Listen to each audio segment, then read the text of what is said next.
Salut, c'est Trado, je suis content de vous retrouver pour l'analyse technique de l'or, de l'argent et de Bitcoin. On va commencer par les précautions d'usage. Comme d'habitude, il ne s'agit ici que du partage de ma méthode. Ceci est donné à titre informatif, pédagogique, mais ce n'est pas un conseil en investissement. Vous devez vous rapprocher d'un professionnel qui vous dira si l'or, l'argent et Bitcoin correspondent à votre profil d'investisseur, ce que je ne suis pas en mesure de faire. On commence par l'analyse technique de l'or, libellé en euros.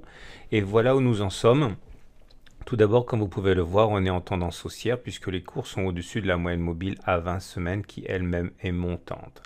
Néanmoins, il apparaît que des zones de résistance sont présentes et qui canalisent les ardeurs de l'or. En l'occurrence, notre première résistance ici, qui est plutôt une résistance faible, et à 1215-1223, elle avait déjà été identifiée depuis de nombreuses semaines et justement la semaine dernière, la tentative de passer cette résistance a échoué. On retiendra également que nous avons un support ici aux alentours de 1117-1136.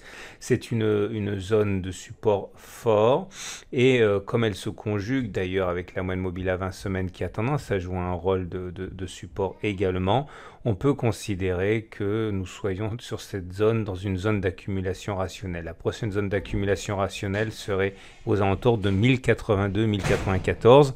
Avant de commencer, je rappelle pour ceux qui découvrent ce format que ma méthode repose sur l'idée qu'il faut rentrer régulièrement, plusieurs fois, pas d'un coup, et uniquement sur des zones où le potentiel de rebond est plus important qu'ailleurs, et c'est notamment le cas sur ces zones d'accumulation rationnelle qui correspondent à des supports.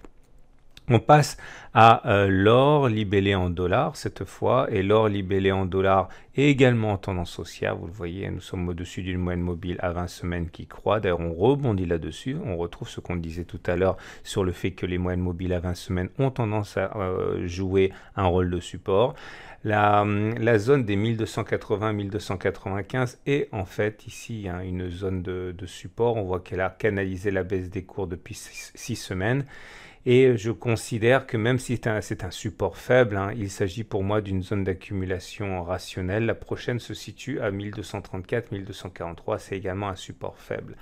On enchaîne maintenant avec l'analyse technique de l'argent, libellé en euros. La situation est haussière également. Vous voyez, on est au-dessus d'une moyenne mobile à 20 semaines qui croît. D'ailleurs, ça fait 3 fois que cette moyenne mobile à 20 semaines joue son rôle de support. La résistance qui est devant nous est celle des 14,3 qui s'est révélée intraitable lors de la précédente attaque haussière.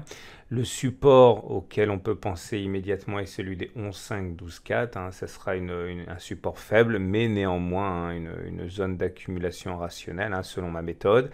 Le support fort se situe davantage dans les 11,5-12,4. C'est-à-dire que là, ce sera plus difficile de casser cette zone que lorsque le support est faible. Mais en tout cas, nous ne sommes pas sur une zone d'accumulation rationnelle pour l'argent en euros. Je vous rappelle qu'on est sur une zone d'accumulation rationnelle pour l'or, que ce soit en dollars, que pour l'or en dollars, mais pas pour l'or en euros.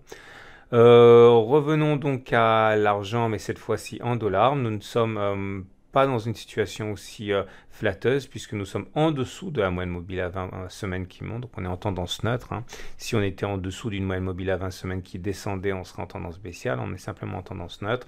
Mais la bonne nouvelle, c'est qu'on est venu solliciter une zone d'accumulation rationnelle à 14,7, 14,9. C'est un support faible qui a des chances non négligeables d'être cassé, ce qui nous amènerait à tester un support fort ici aux alentours de 13,7, 13,9.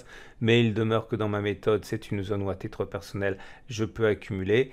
Par contre, également, nous avons en face de nous une résistance forte à 16, 16,3 qui ne sera pas facile à passer et plus on s'en rapprochera, plus il sera difficile de justifier des achats sur ces niveaux.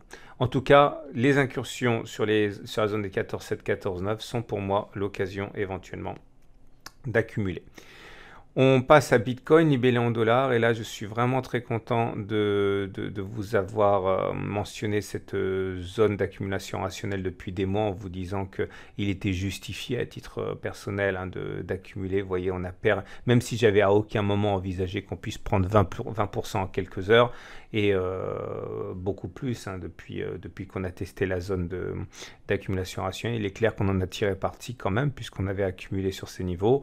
On est toujours en tendance neutre, puisqu'on est au-dessus du moyenne mobile à 20 semaines qui descend.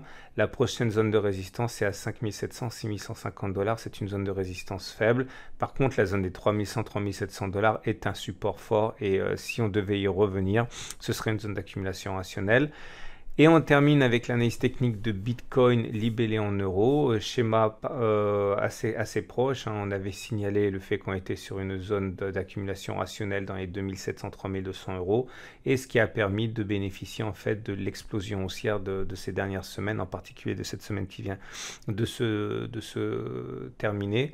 Par contre, on est déjà venu ici tester une zone de résistance faible à 4700-5300, et on voit bien que les opérateurs hésitent sur ces niveaux.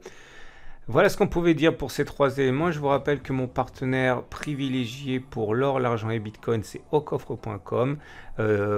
Tout d'abord, aucoffre.com vous permet d'acquérir de l'or et de l'argent dès quelques dizaines d'euros, hein. Vous pouvez cliquer sur le lien que vous avez en dessous de l'article et vous allez voir ici pièces d'or, pièces d'argent, etc. Donc dès quelques dizaines d'euros, on peut accumuler avec cet acteur majeur et leader en France, hein, de la vente de métaux.